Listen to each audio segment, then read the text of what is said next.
Alors, on va te demander pourquoi tu veux te faire baptiser aujourd'hui. Parce qu'en fait, ça fait déjà beaucoup de temps que le Seigneur me parle de baptiser, mais j'étais pas prête. Donc, le bonjour est arrivé et voilà. Ok. Amen. Donc, je porte un petit peu mon témoignage, comment j'ai rencontré notre Seigneur, mon Seigneur, et avec tous mes parcours. Donc, comme Thierry dit tout à l'heure, je suis originaire de Madagascar. J'ai été élevée dans la foi chrétienne catholique. J'ai fait mon baptême, ma première communion, profession de foi. Et longtemps, j'ai resté sur mon esprit d'orpheline, car j'ai perdu ma mère quand j'avais 7 ans et mon père quand j'avais 13 ans. Donc j'en ai beaucoup voulu à Dieu. Pourquoi tu as pris mes parents alors que j'étais si jeune? Et tous les dimanches, je venais à l'église par peur de Dieu, par habitude. Si je n'y avais pas, je serais punie par Dieu. La Bible, pour moi, est comme tout livre qui raconte l'histoire de Jésus. J'ai célébré les fêtes de Noël, Pâques, Pentecôte, mais sans plus. Je ne savais pas qu'on peut encore revivre ce qui est écrit dans la Bible. Je suis arrivée en France quand j'avais 28 ans. Et j'ai eu beaucoup de difficultés, que ce soit familiales, professionnelles, et arrivé aussi avec mon esprit d'orpheline et toutes mes cultures. J'avais l'impression que je me bats sans arrêt. Le découragement, la colère envers Dieu m'envahissait mes pensées. Mais pourquoi, mais pourquoi, mais pourquoi? Mais le janvier 2011, c'était ma toute première rencontre avec Jésus. J'étais avec Maryse, on était à Mantes-la-Jolie, avec le séminaire de Rénibel. Et c'était un moment inoubliable, car c'est la première fois que j'ai senti vraiment la présence de Dieu, la main de Dieu qui est posée sur moi, le parler en langue. Je me suis dit, mais qu'est-ce que je fais, qu'est-ce que je dis, je parle n'importe quoi. Et en fait, pourtant, j'avais la joie, donc c'est ça qui était bizarre, en fait, parce que je prie, et puis après, ça part, voilà, et j'avais la joie en même temps en moi. Et Rémi venait vers moi et qui m'a dit « Recevez et buvez le vin nouveau ». Et beaucoup des gens, ils étaient ivres de joie. Et ça me faisait bizarre car je ne sais pas habituée à toutes ces choses-là en fait. Et j'étais vraiment joyeuse et dans la paix, mais j'arrive pas à comprendre pourquoi alors que c'est des trucs bizarres et les gens qui tombent par terre et que je suis en paix et j'ai vraiment senti la joie en moi. Mais cette joie n'est pas restée longtemps, car je n'en avais pas entretenu. Il manquait quelque chose et le feu était éteint. De là, avec cette soif, j'ai assisté avec Maryse des séminaires en séminaire. On était parcouru de Marcoing, de Bouin, aller partout pour les séminaires.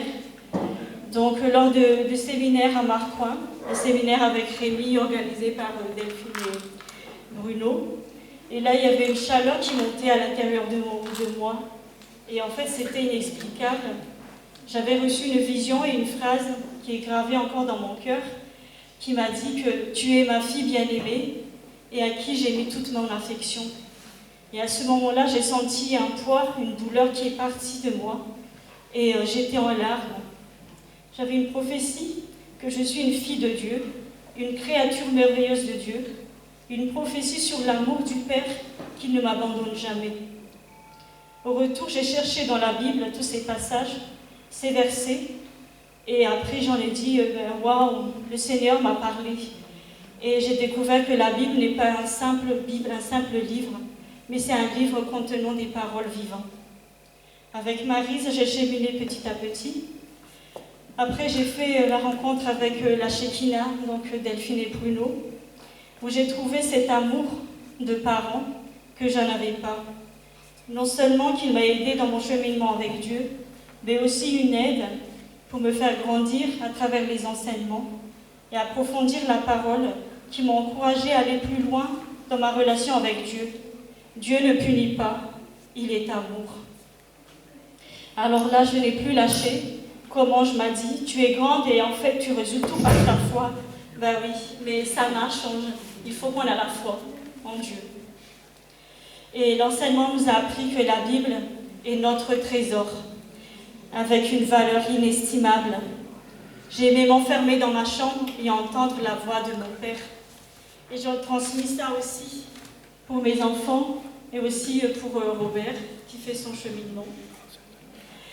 La parole de Dieu est devenue ma code de la route. Je ne suis pas encore parfait, mais je suis en marche avec mon Dieu. Merci Thierry aussi, c'est pas parce que tu es là que tu vas me baptiser, mais vraiment par ton enseignement, l'école biblique par correspondance, le CD et l'école des disciples qui m'ont guéri sur certaines choses. Et des fois même dans la voiture, en écoutant le CD, il y avait des guérisons, il y a des manifestations du Saint-Esprit, il y a des délivrances qui sont très fortes alors que j'étais toute seule. Je dis toujours que le Seigneur n'est pas...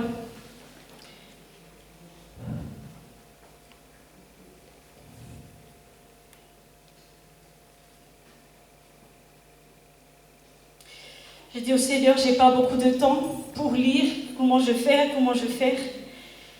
Et avec tout le travail, les enfants, la vie au quotidien. Et là, le Seigneur, il m'a donné un travail. Et j'aime pas du tout conduire. Pour aller faire mes courses, ça va, mais pour conduire, c'était pas possible. Et en fait, avec ce travail, j'étais obligée de faire la route d'une heure, de 30 minutes. Après, je dis, bah non, Seigneur, tu sais que j'aime pas conduire. Mais en fait, de là, j'ai compris que le Seigneur, il m'a donné du temps pour écouter le CD dans la voiture. Donc j'ai vraiment vécu beaucoup de choses et qui m'a aussi confortée dans ma foi que bah, voilà, le Seigneur il me parle de ce baptême. J'ai découvert aussi qu'en fait, je suis héritière et co-héritière de Christ, ce qui a changé tout, car le Seigneur il m'a donné une nouvelle identité. Et je vais confirmer avec mon baptême. Je suis plus que vainqueur et je porte des fruits. Beaucoup m'ont parlé de mon changement, surtout auprès de ma famille, l'importance du pardon sincère qui débloque pas mal de choses dans ma vie. Le pardon qui est un péché qui ramène de l'orgueil, l'amertume. Et je suis guérie aussi de cet esprit d'orpheline, car le Seigneur il m'a conduit pour l'association à Madagascar qui aide les orphelines. Je suis en marche avec le Seigneur, je suis bien entourée par mes parents spirituels. Merci Delphine, merci Thierry, merci Bruno, car je suis rentrée dans cette aventure merveilleuse avec le Seigneur. Je suis grande maintenant et des fois je me dis que des fois quand je demande à Delphine ou à Bruno qu'est-ce que je vais faire, j'ai des difficultés. Et en fait, ils m'ont répondu, maintenant tu es grande, qu'est-ce que le Saint-Esprit t'a dit? Qu'est-ce que je ris à chaque fois quand je dis à Maryse, je vais demander, mais en fait, je sais la réponse qu'il faut que je reste toute seule et demander à Dieu, et puis après, je vais voir avec eux. Donc en fait, l'enseignement, que ce soit avec celui Thierry ou celui qui est avec Bruno et Delphine, c'est nous apprendre aussi au départ à cheminer et grandir et de dépendre surtout de Dieu. Parce qu'il n'y a que Dieu qui peut nous combler tout ce qu'on a besoin. Donc le feu n'est plus éteint et je partage avec mon entourage parler de Jésus car ça marche pour moi et pourquoi pas pour vous. Donc ma vie a changé, le baptême a travaillé depuis ma conversion mais je ne sentais pas prête. J'ai eu des confirmations sur confirmations et ce jour, je prends vraiment cet engagement avec mon Seigneur et mon Sauveur, l'obéissance à la parole de Dieu. Et je continue à suivre Jésus avec la formation de disciples. Je te donne mon cœur, il ne m'appartient plus. Ce que j'ai de meilleur, tout est pour toi, Jésus. Amen. Amen. Merci beaucoup. Fort le témoignage. Hein? Maintenant, on va passer à la mort. Ou la résurrection. Amen. Parce qu'il n'y a pas de résurrection sans la mort au préalable. C'est une étape nécessaire. Tu peux finir d'ici, Pareil, le pied là, la tête là-bas. C'est le cercueil. Ok. Tu peux t'asseoir là-bas, si tu veux. Tu peux t'asseoir. Ok. Pareil, tu fais comme ça. Ok. Voilà. On te baptise au nom du Père, du Fils et du Saint-Esprit dans la mort et dans la résurrection du Seigneur Jésus-Christ. Voilà. Ah, merci Seigneur.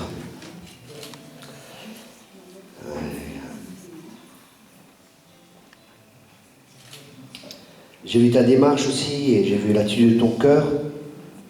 De ton cœur qui a décidé de me suivre. Et je vais t'emmener dans des chemins que tu n'as pas encore conscience. Mais je vais t'utiliser aussi, tu vas retourner dans ton pays et tu vas être une bénédiction pour ton pays. Ton témoignage aussi va changer. Je vais utiliser ton témoignage pour changer les vies, pour guérir des cœurs, pour restaurer les cœurs. Et ne t'inquiète pas de la manière à laquelle je vais faire ça, mais je vais pouvoir à tes besoins financiers, je vais pouvoir aux frais de voyage, je vais pouvoir à tout ce que tu auras besoin pour que tu puisses être mon témoin. Je vois que tu vas faire des allers et retours à Madagascar, tu vas aller, tu vas témoigner, tu vas revenir, tu vas même enseigner. Tu vas enseigner des femmes aussi, tu vas enseigner des enfants. Et je vais t'utiliser, Seigneur, ne t'inquiète pas, c'est moi qui ouvre la porte et c'est moi qui ferme les portes. Mais j'ai ouvert une porte pour toi dans ta nation. J'ai ouvert une porte pour toi à Madagascar. Et je pourvoirai tous tes besoins avec richesse et gloire. Ne t'inquiète pas. Sois simplement à mon écoute.